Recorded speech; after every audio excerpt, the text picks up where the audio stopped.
할렐루야. 아멘. 주님의 은혜가 여러분들 가운데 넘치시기를 축원합니다. 아멘. 지난주에는 설교에서 그런 얘기를 했어요.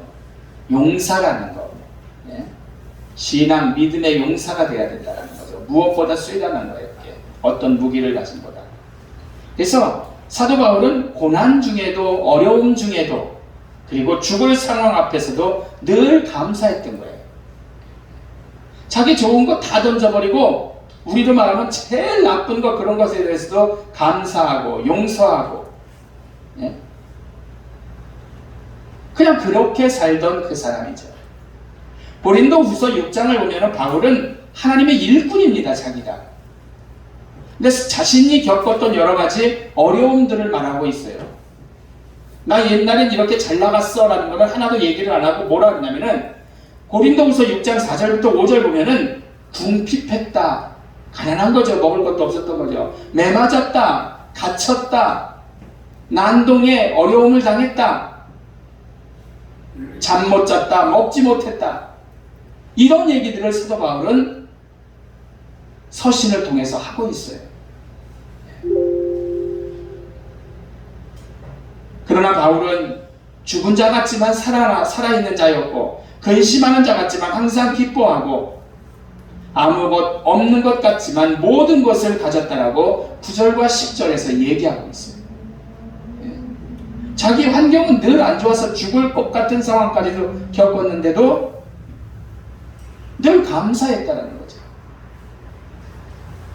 그 이유는 하나님과 함께 일하는 자에게 베풀어 주시는 하나님의 은혜를 알았기 때문이에요. 할렐루야.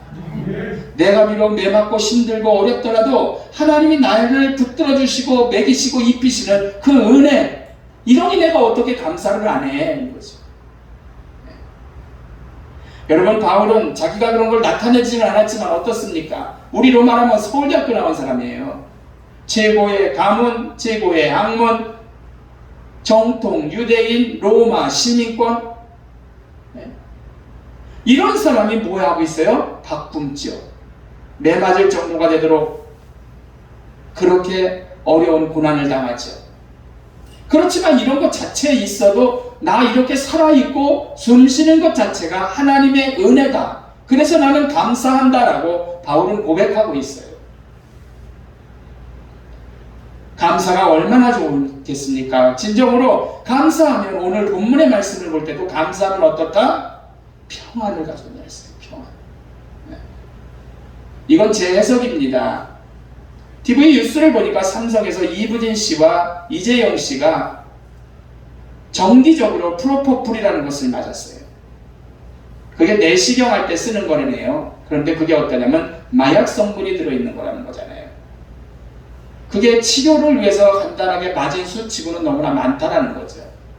그래서 수사를 아직도 하는 걸로 알고 있는데 왜 그렇겠어요? 힘들고 어려우니까 순간적으로 그냥 맹롱한 상태에서 기분 좋아졌으면 하는 그런 바람으로 마약하는 사람들이 하니까 아마 모르긴 몰라도 이건 제 얘기라고 말씀드렸습니다. 그런 거 아닐까라고 생각을 하는 거죠. 여러분, 그러나 이렇게 그런 평안을 사람들이 바라기 때문에 마약까지 잡는 거예요. 근데 바울은 어때요? 힘들고 어려운 상황에서도 감사만 하면 평안이 온다라는 것을 우리에게 말씀해주고 있습니다. 아파도 돈이 없어도 여러 가지 힘든 일이 넘쳐도 마음에 평안함이 있다면 아무 문제가 없잖아요. 내가 평안한데 걱정을 안 하는데요. 아파? 나 그런 거 잘 못 느껴. 아픈 건 아픈 거지만 내가 평안한데 이걸 어떻게 해석할 거냐는 거죠. 그런데 이러한 주님이 주시는 평안은 바로 감사를 통해서 온다라는 사실을 기억하시기를 바랍니다. 우리가 그냥 작은 것에서도 감사하면 평안이 오는 거예요. 그리고 믿음을 가지면 감사는 자동으로 되는 줄로 믿습니다. 주님을 믿는다면 감사는 자동으로 오는 거예요. 여러분, 죽음이 사실 제일 두렵습니다. 하지만 우리 마음속에 최고로 좋은 천국에 가서 주님과 더불어 영원히 산다라는 그 믿음과 확신이 있다면 감사하잖아요. 죽음을 두려워하겠습니까? 예? 너무나 좋은데 가니까. 고린도전서 1장 4절부터 9절을 보면 바울은 자기 자신의 어떤 상황만 가지고 감사하는 게 아니에요. 나에 대한 것만 가지고 감사하는 게 아니라 본인이 목회하는 성도들로 인해서도 감사하고 있어요. 저 같은 경우라면 나의 예로 인해서 내가 건강 주셔서 감사합니다. 뭐가 주셔서 어떠서 감사합니다라는 게 아니라 자녀들이 잘 돼서 감사합니다 뿐만 아니라 성도들을 통해서 성도들이 잘 되니까 그것도 찾아도 감사하는 바울의 모습이죠. 여러분, 성도들이 돈 많이 버는 것, 건강한 것, 큰 집 지어가는 것, 이런 게 아니라 바울은 뭐라냐면 주님 전파를 위해서 말주변이 좋고 지식을 갖고 은사를 갖는 성도들이 있기 때문에 감사한 거예요. 그러니까 바울은 감사의 차원이 달라요. 골로새서 3장 15절을 보면 감사는 마음의 문제다라는 거죠. 내가 마음먹게 달린 게 감사해요. 제 피아노 치던 동생이, 지민이가 치는데 이 자리에 앉아있던 동생이 어땠냐면 계단에서 한 계단을 삐끗하는 바람에 겹질려가지고 기부스를 하고 있습니다. 얼마나 힘드냐라고 물으니까 자기가 이래요. 죽을 맛이래요, 진짜. 너무 힘들대, 아파가지고. 근데 그래도 다행이래요. 감사하다고 하더라고요. 왜 그러냐면 그렇게 자기가 얘기를 해요. 머리나 기타 뼈가 부러지지 않는 것 자체가 감사하다라는 거예요. 그래서 야, 얘 목 대단하네. 내가 어떻게 그런 마음을 가질 것인지, 감사는 우리 바로 우리의 선택이라는 거죠. 내가 어떻게 선택, 다쳤어도 감사할 거냐, 쌍소리를 낼 거냐는 것은 내 선택이라는 거죠. 그리고 믿음 가지면 뭐든지 감사할 수 있는 거예요. 위에서 말씀드렸지만 어차피 우리 극단적으로 죽기밖에 더 하겠습니까? 주님이 필요해서 나 좀 일찍 데려간다라고 생각하면 더 좋은 곳으로 간 것이다 라고 생각하기에 감사할 수 있다는 거죠. 에베소 1장 15절부터 23절은 바울의 옥중서신이라고 합니다. 감옥에서 쓴 거예요.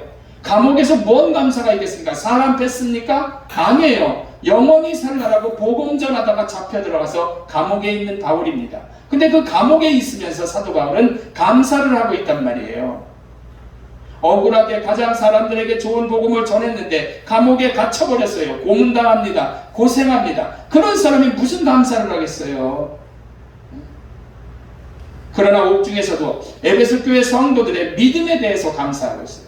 내가 감옥에 갔다면 우리 성도님들이 늘 모여서 기도하고, 목사가 없어도 기도하고 하나님께 바로 가려고 노력하는 그런 모습에 내가 감옥에서 소식을 듣고 감사한다는 거죠.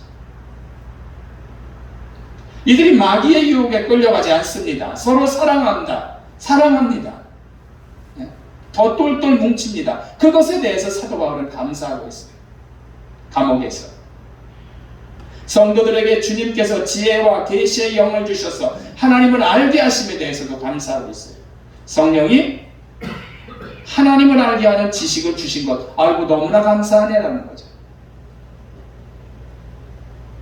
이외에도 사도 바울은 자기의 좋은 조건들을 다 버리고 깊은 고난 속, 갖은 고난 속에 있지만 모든 게 하나님의 은혜임을 감사하고 있다는 거죠. 얼마나 대단해요. 자기 좋은 거 다 버렸는데.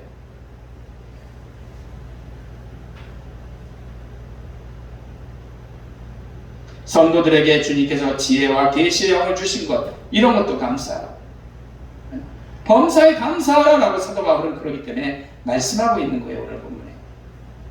범사라는 말이 무슨 말이에요? 어떤 상황이든지 감사하라는 것이죠. 좋은 일에 누구 감사 못합니까? 네? 나에게는 주님이 계시니 이 지체 자체만으로도 감사할 수 있는 것입니다. 다른 거 다 없어도 주님만 계시면 나 그래도 감사해. 이게 진짜니까 이거로 인해서 감사해라고 할 수 있는 거죠. 여러분, 집사람과 성지순례 갔다가 터키인가에서 이따가 끝나면 한번 휴대폰을 쳐보세요. 메테오레가 맞는 것 같으네. 진짜 그건 너무나 신기해요. 수도원이 깎아진 절벽에 어떻게 거기를 끌고 올라가서 그런 걸 졌는지 모르겠어요. 사람이 들어갈 수가 없습니다. 사다리를 내려요, 거기서. 예. 오픈된 건 몇 개 안 돼요. 아직도 삽니다. 수도원에 사람들이. 그렇게 사는 그런 곳에 있는데도 그 감옥이죠. 움직이질 못하니까. 꼼짝도 못하니까. 그러면은 감옥과 그 수도원의 차이가 뭐냐라는 거죠. 감옥과 수도원은 공통점이 아주 많습니다. 그러나 분명하게 다른 점도 있는 거예요. 감사하느냐 감사하지 못하냐. 이것이 감옥과 수도원을 아주 그냥 구분짓는 그냥 핵심이죠. 감옥이나 수도원이나 환경이 별로 좋지를 않아요.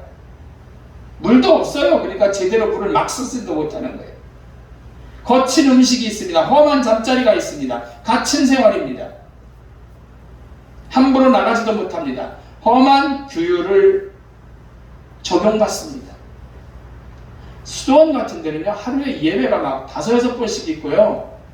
잠도 제대로 못 자요. 일찍 일어나서 또 기도하고. 근데 감옥은 원망의 행운에서 시작해서 불평으로 하루를 끝내는 거예요. 그러나 수도원은 감사로 시작해서 감사로 하루를 마치게 한다는 사실이죠. 여러분들은 감옥에 계신지 수도원에 계신지 여러분들 스스로 한번 생각해 보세요. 처음부터 끝까지 감사하는지 아니면 주어진 환경에 불평, 불만이 있는지. 내가 어떤 현장 가운데, 환경 가운데 있다 할지라도 늘 감사하는 사람은 그것은 바로 영성이 넘치는 수도원이 될 수 있고, 그리고 진정으로 자녀가 1, 2등, 우등생 되는 것, 이런 거는 우리가 생각해보면 금방 바꾸기 힘들어요. 자녀가 1등 하는 것, 1등 만드는 것, 그게 금방 바꿀 수 있습니까? 내가 50평, 60평 집으로 이사가는 거, 그거 바꿀 수 있어요? 쉽지 않죠. 그러나 뭐는 바꿀 수 있어요? 내가 어떤 상황에 대해서 감사할 수 있는 건 내 생각을 바꾸는 것은 충분히 내가 할 수 있는 일이거든요. 사랑하는 성도 여러분, 환경을 바라보며 자족하시기를 바랍니다.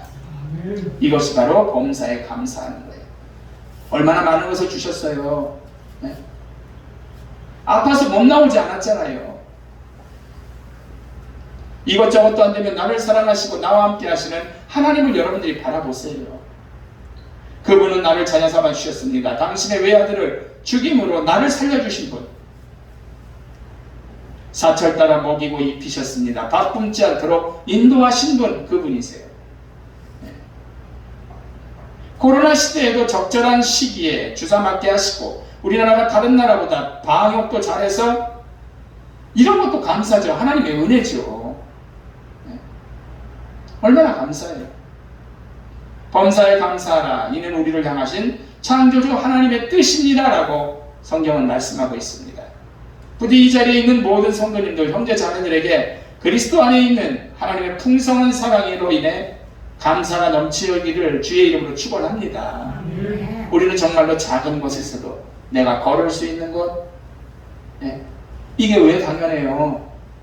네. 요즘 왜 이렇게 우리나라 사고가 많은지 모르겠어요. 엄청 죽습니다. 근데 거기에 나는 당연히 포함 안 되는 것, 그게 어떻게 그 얘기를 해요? 말도 안 되는 것들이죠. 그러나 하나님이 나는 거기에 있지 않고 이렇게 교회 나와서 하나님 앞에 영광을 돌린다. 내가 2 다리를 가지고 걷는다. 2 눈을 가지고 본다. 이러한 사실이 여러분들 당연한 것 같지만 늘 감사하실 수 있는 여러분들 되시기를 주의 이름으로 축원합니다. 기도합니다. 하나님,